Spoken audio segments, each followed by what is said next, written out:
So the test case is going to let us know which status this particular item is in, what the pre-action and post-actions are, and what the test steps associated with it. But I can change that if I want to, and I can either do that manually, so copying it or typing it freehand, or I can take advantage of the library, which is not only not unique to requirements but also available for test cases.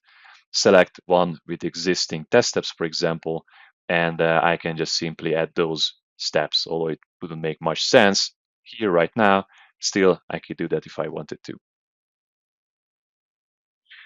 Once I'm finished and I create a new test run from this test case, manual testers will have to go through these steps. So let's see how that looks in practice.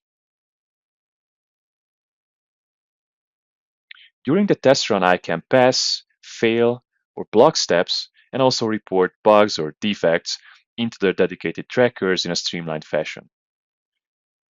Like this, let's just pass everything right now because I want it to keep nice and happy and green.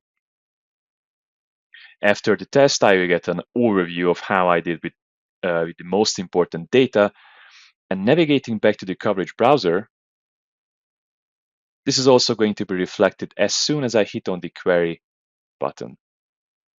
Go, break it down once more, new phone out, test case, and now we have a happy green color with me as the tester when it was executed, and some nice metrics as well.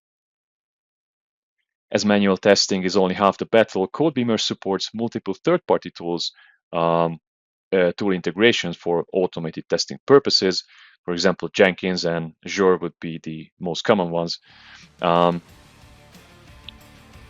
this is to accommodate CI/CD.